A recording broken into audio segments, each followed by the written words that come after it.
Il faut que vous enleviez de parmi vous les dieux étrangers et Ashtaroth, et il continue, et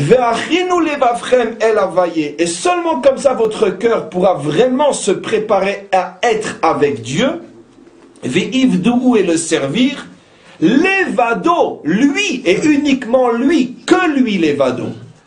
Sous-entendu que jusqu'alors, et comme je vous l'ai déjà dit des milliers de fois, bien sûr que les Juifs servaient Dieu, mais ils ne le servaient pas seuls. Ils le servaient, ce qu'on appelle en hébreu, Beshitouf, Dieu et d'autres. Ça veut dire le culte des intermédiaires. C'est évident que notre vie est entre les mains de Dieu, mais un petit peu aussi entre celles du médecin quand même, hein. Alors, quand même, faut pas exagérer, hein. Ça veut dire que où ça commence, où ça s'arrête. J'ai jamais dit que notre vie n'est pas entre les mains du médecin, qu'à Dieu ne plaise. Mais le problème n'est pas là, le problème il est, où est l'artisan, où est son marteau? Et encore une fois, l'exemple est toujours le même, je m'excuse de me répéter, mais il me plaît tellement cet exemple. Quand vous avez amené quelqu'un chez vous qui vous a repeint toute votre maison avec une très bonne peinture et un très bon pinceau, à la fin de la journée, vous ne prenez pas le pot de peinture et le pinceau pour l'embrasser et le remercier.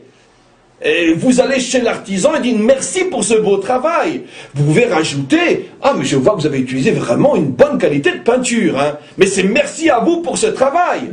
Quand quelqu'un était en danger de mort et qu'il a été soigné et sauvé par un médecin, où va véritablement, pas pour la façade, mais dans son cœur vraiment, où va vraiment le vrai et total et absolu merci? À l'artisan Dieu ou à son marteau le médecin? C'est le test pour chacun d'entre nous et on sait tous que le test est toujours raté. Parce que quand on a frôlé la mort et qu'on a été soigné par un médecin qui a donné son temps, son intelligence pour nous sauver, c'est très dur de lui dire, on ne lui dira pas, mais de ressentir qu'il n'est qu'un marteau. C'est très dur, c'est impossible. Mais c'est là que ça commence.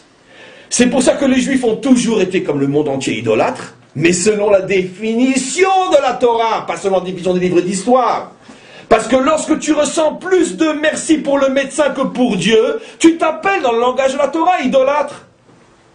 Même si c'est difficile à admettre.